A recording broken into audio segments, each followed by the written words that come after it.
모든 세계가 이렇게 학교도 안 가고 시위를 할 수 있구나, 정부에 이렇게 압박을 줄 수 있구나라는 걸 알게 되었고, 이걸 통해서 저희 다른 나라도 마찬가지겠지만 국내에는 청소년 기후 행동이라는 청소년이 주축이 되어 활동을 하고 있는 청소년 단체가 생기기도 했습니다. 그 청소년 단체는 이제 2019년 3월 15일에 시작했던 이 시위를 시작으로 해서 작년, 재작년 꾸준히 코로나 때까지 열심히 이어왔고요. 단순히 이들만 활동을 하는 것이 아니라 지난 그 4월 14일에도 여러 단체가 이제 함께해서 연대해서 그 기후위기 시위 행동을 했던 것처럼 여러 단체들이 함께해서 시위를 진행을 하고 있습니다. 뿐만 아니라 이 청소년 기후 행동은 기후위기 헌법 소원을 청구하기도 했는데요. 정부의 이러한 온실가스 감축 목표가 너무 낮음으로 인해 미래 세대가 이제 짊어져야 하는 부담이 너무 크고 우리의 기본권이 침해받고 있다라는 것을 통해 기후위기 헌법 소원을 제기하는 이러한 일도 있었습니다. 뿐만 아니라 그 어린이 소아 이름이 갑자기 기억이 안 나네요. 네. 그 옆에 있는 부분은 아예 완전 어린이들이 기후소송단을 만들어서 어린이 62명의 목소리로 정부에 마찬가지 그 내용으로 헌법 소원을 제기를 했었는데요. 그 중에 한 아이는 아예 그냥 태아의 상태였기 때문에 태아 헌법 소원이다라는 내용으로 크게 이슈화 되기도 했었습니다. 네, 이렇듯 저희 시민사회는 이제 많은 사람들과 함께 정부가 하고 있는 이런 탄소 중립의 정책이나 또 환경 정책들이 잘 흘러가고 있는지를 감시를 하고요. 단순히 감시하는 것뿐만 아니라 이런 캠페인이나 시위를 통해서 적극적으로 개정을 해야 된다, 변화를 해야 된다를 정하고 있습니다. 제가 사례로 보여주는 거는 지금 청소년 기후 행동의 모습인데요. 그래서 서울시 교육청에 제안을 했던 이러한 결과로 저희가 많이 알고 있는 생태전환 중장기 계획안이 채택이 되면서 시행이 되는 그런 결과가 있었고, 서울시 내에서는 이제 또 70급식을 선택할 수 있고, 또 기후위기 교육이 그나마 많이 진행이 되고 있죠. 그래서 이런 부분들도 아주 뜻깊은 사례라고 성과라고 볼 수 있을 것 같습니다. 그리고 밑에도 이제 마찬가지로 교육부에도 계속해서 전환을 해야 한다라고 요구를 했던 이 부분들이 결국에는 탄소 중립 실천 교육을 시행하게 되는 결과를 가져왔고요. 전국적으로 시행할 수 있게끔 밑거름이 되었다. 이러한 역할을 청소년 기후 행동이 주도적으로 해왔다라고 볼 수 있습니다. 이제 두 번째 주제로 좀 넘어오고 싶은데요. 두 번째 주제는 산업 구조 조정의 제안입니다.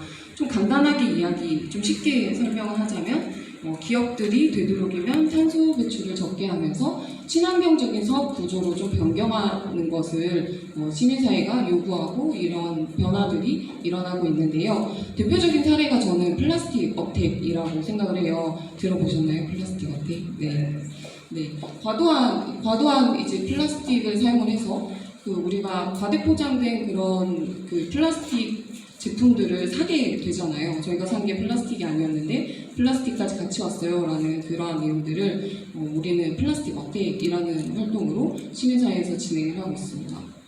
그리고 이런 플라스틱 어택은 정말로 좋은 결과를 가져오는 사례인데요. 우선 첫 번째는 브리타 정수기의 예시를 들고 싶어요. 브리타 정수기 혹시 사용해 보신 적 있으신가요?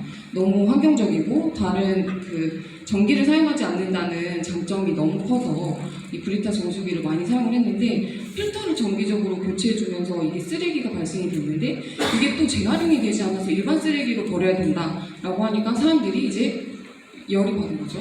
그래서 이 브리타 필터 정수기를 브리타 코리아에게 전달하는 브리타 어택을 진행을 하게 되었고, 결과적으로는 우리 이 브리타 코리아에서도 미국과 영국에서만 있었던 필터 수거 재활용 시스템을 국내에도 도입해서 시작을 하겠다라는 중요한 성과를 가져오게 되었습니다.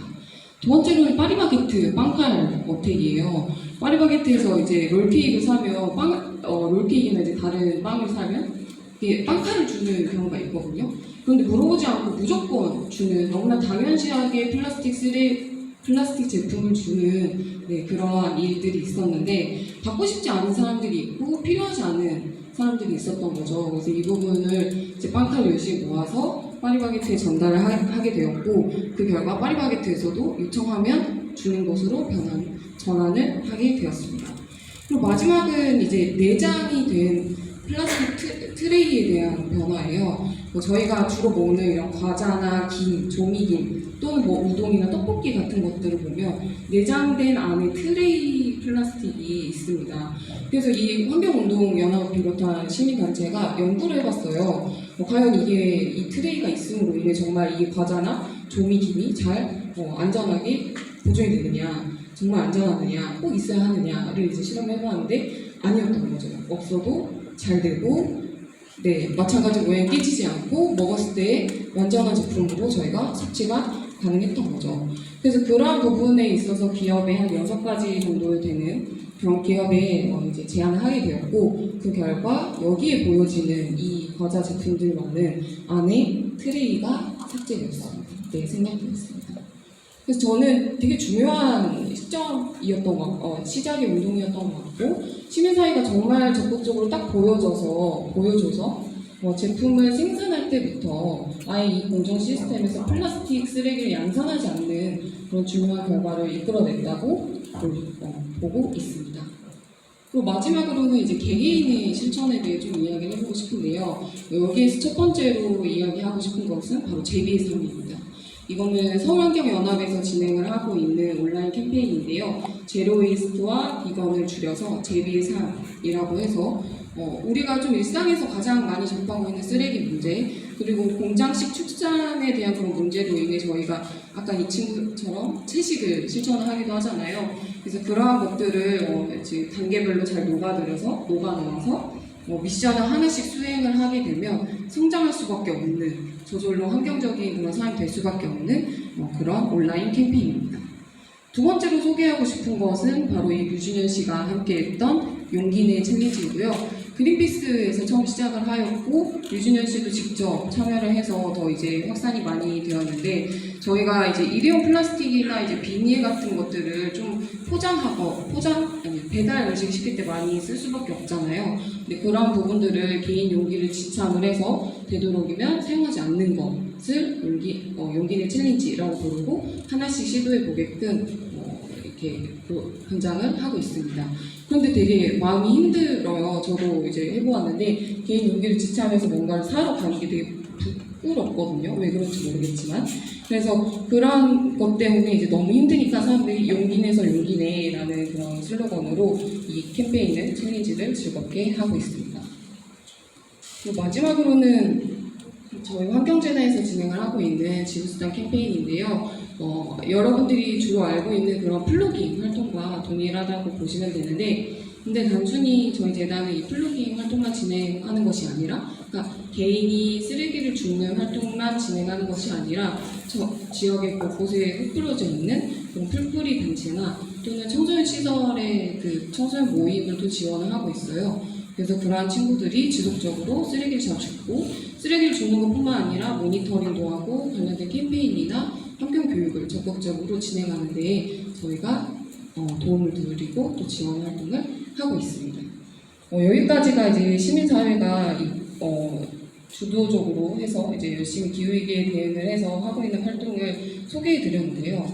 이렇게 시민사회에 했던 노력들을 한번 살펴보니 현재 지금 3가지의 모습으로 이게 좀 정리가 되고 있다라는 거를 좀 알 수 있었는데, 먼저 첫 번째로 이야기하고 싶었던 것은 기후와 환경에 대한 민감성이 되게 많이 향상되고 있다는 것을 이야기하고 싶었습니다.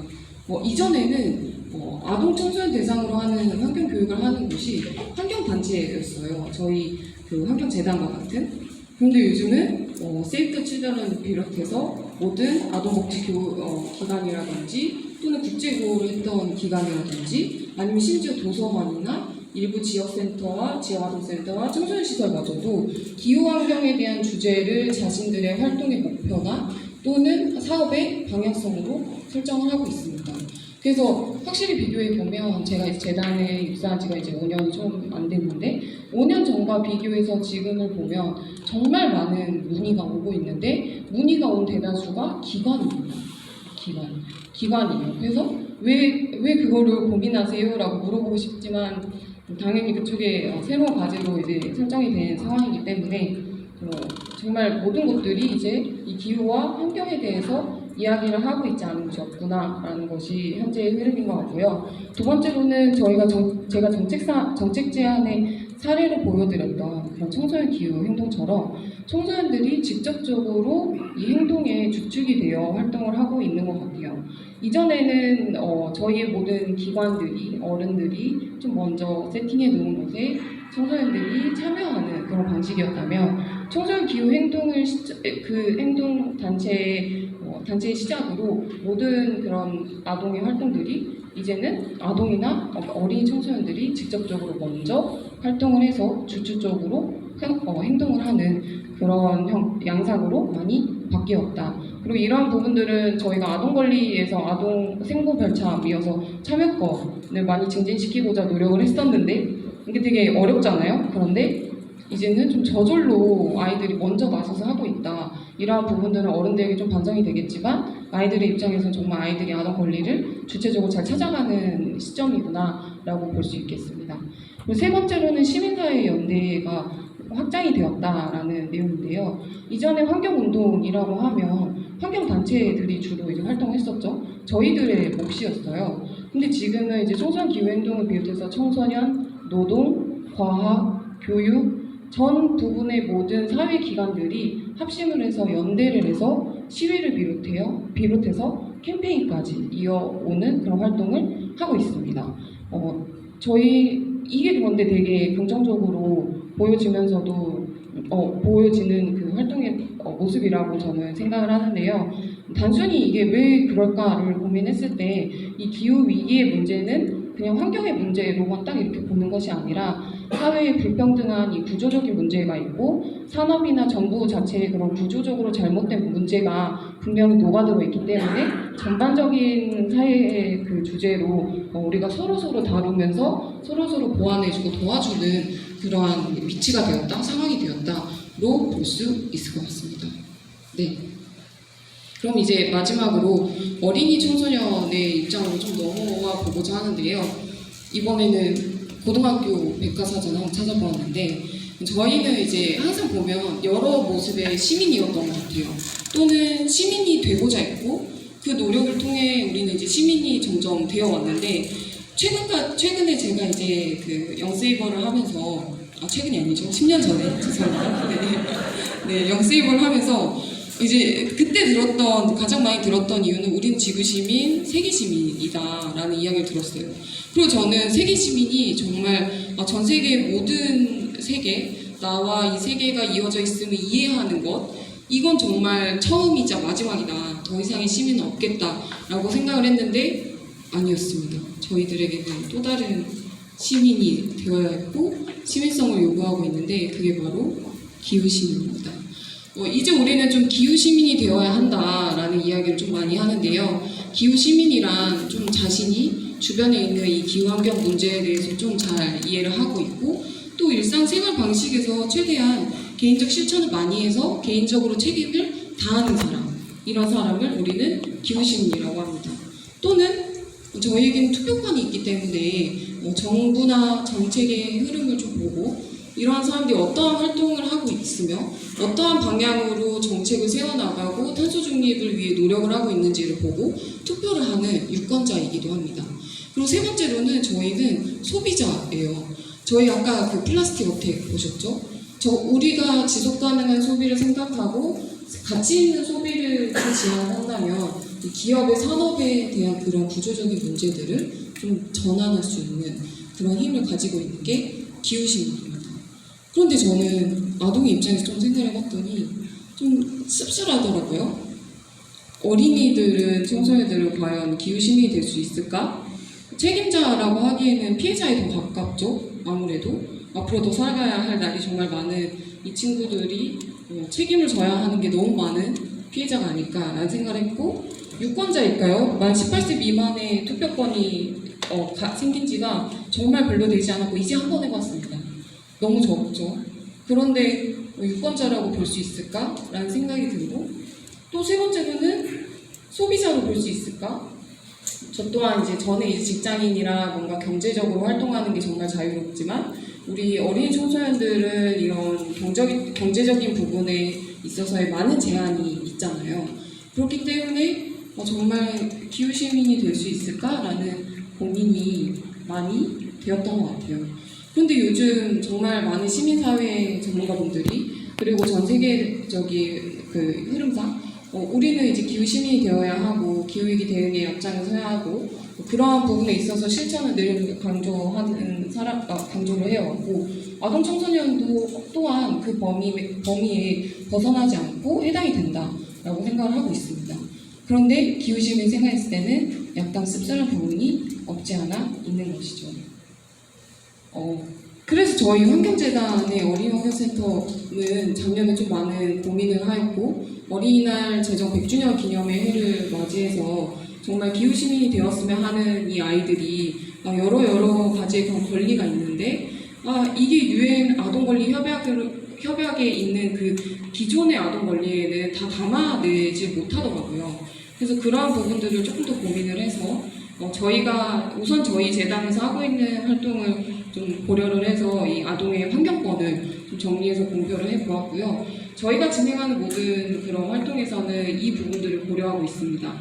그런데 여기에 나와 있는 이 아동 환경권은 단순히 아동의 참여를 보장하세요가 아니라 첫 번째 풍부한 자연환경은 지자체의 노력이 없으면 안 되는 아주 중요한 내용이고 환경교육을 받을 권리는 학교와 사회기관의 그런 역할이 없지 않으면 되게 불가능한 상황입니다. 그래서 저희는 이 아동 환경권을 통해 여러분들이 아동 환경권 권리를 지닌 정말 주체임을 잘 기억을 했으면 좋겠고 그래서 더더욱 우리의 이 시민사회에서 이 아이들이 이 권리를 잃지 않고 기후시민이 잘 되기 위해 성장한다고까지는 이야기하고 싶지도 않고요.